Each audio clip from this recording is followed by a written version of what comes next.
Class is now in session, and today I'm gonna teach you how to eat gods. First, you take a god and you put him in your mouth and you chew him up real good because you don't want to choke on him when he goes down your esophagus and into your stomach where he turns into poo. Hello?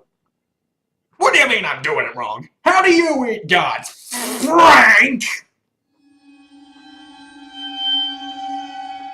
Fine! We'll do it your way! You piece of shit! God Eater 3! A game I saw an ad for on YouTube and thought it looked cool. Set in a post-apocalyptic world, people live in shelters called ports, and the surface is known as the Ashlands. All I know about the Ashlands is that the ash is bad. So bad, in fact, that an ordinary person would die from being out in it for 10 minutes. But they need people to go out there to search for resources and fight off the ash-dwelling origami. So their solution to this problem was to mutate children and give them swords. That's right, people are mutated, given swords, fight monsters, and are treated like garbage by the people who need them most, and this is just anime Witcher. The people are mutated to survive the conditions of the Ashlands through what looks like a very painful process, and now that I think about it, it's probably not entirely legal. Perhaps it's time I called the number I saw in that commercial. Attention, if you or a loved one have been diagnosed as a god eater, you may be entitled to a gargantuan sword. For legal information, call 1-800-I-FEEL-VIOLATED, or visit us at Dildo Gaggins, the horny halfling.balls. We were late getting a website. In the beginning, you create your character by selecting a combination of preset features that you like. There's not as much freedom in the character creation as there is in some other games, and that might be for the best because I would probably make my guy look like this. You'll find yourself in a tiny prison cell. This is your hub. Here you have a loadout terminal where you can equip, craft, and upgrade weapons, and you have the mission computer where you take a mission, talk to the guard, and then go kill monsters. I've been hearing people compare this game to Monster Hunter, and I can see why. The way the hub and mission works is exactly the same, but in this game the mission objectives are just kill whatever enemies there are, and Monster Hunter has a few missions where you collect certain items and bring them back to camp.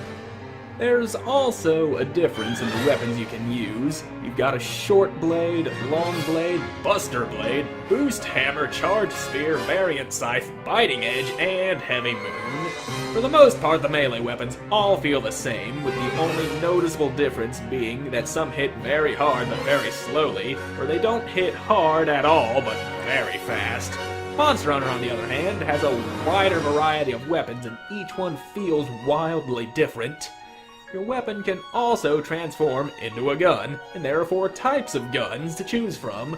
The assault gun with a high rate of fire but low damage output, the sniper with a low rate of fire but high damage output and accuracy, the shotgun, which is exactly what it sounds like, and the ray gun that shoots a continuous beam that gets more powerful the longer you hold it. Using guns consumes your OP.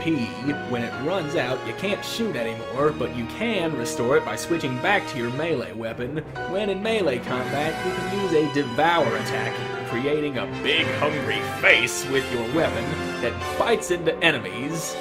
Foul beast, you will feel the full extent of my teen angst in the bite of my blade. This is used to collect materials from dead origami, and hitting live enemies with it will put you into a burst state, buffing your attack and defense and allowing you to use burst arts, which are more powerful attacks that get stronger the more you use them, and additional effects can be added to your burst arts, such as adding a projectile to them. Aside from burst arts, there are acceleration triggers that are buffs that activate once the right conditions are met. For example, performing 4 devour attacks to boost the power of burst arts. There are also 3 different shield types: buckler, shield, it's just called shield, and tower. The only difference between them is that the buckler deploys fast, but it sucks as a shield. The tower is slow, but stops a lot more damage, and the regular shield is balanced between the two. There is no armor either. You can craft new outfits, but those are just cosmetic. Most of, if not all, of the rank 1 missions are just tutorials teaching you the basics of the game, and the tutorial section ends with your first boss. After defeating the first boss, you'll meet Hilda. Okay, why is the first woman I see in the game introduced boobs first? I'm not gonna lie, I like what I see, but come on, Japan! Really? It's getting to the point that I can't trust you anymore. And if I can't trust Japan, who can I trust? You had your chance! After the tutorial, your hub gets upgraded, there's more room to run around, the people are nice, and there's even a shop. Rank 2 missions start off with only smaller enemies and the bosses seem few and far between for a while, but a little bit later they start throwing the bosses at you almost every mission, and then the game starts to get fun. While fighting these bosses, I noticed that there's less punishment from getting hit in this than there is in Monster Hunter. Here you lose health and flinch and then you can get right back in the fight, but in Monster Hunter it takes a lot longer to recover from getting hit, making you lose an opportunity to strike, forcing you to play more defensively. There's also some particularly nasty enemies known as Ash Origami that will use their own devour attacks against you and enter a burst state of their own. This game is much more story-driven than Monster Hunter. After the first few minutes, there were more plot points than I could follow, and it made my head hurt. But with Monster Hunter, the story is just, hey, go kill this thing. Oh no, Elder Dragons, arg!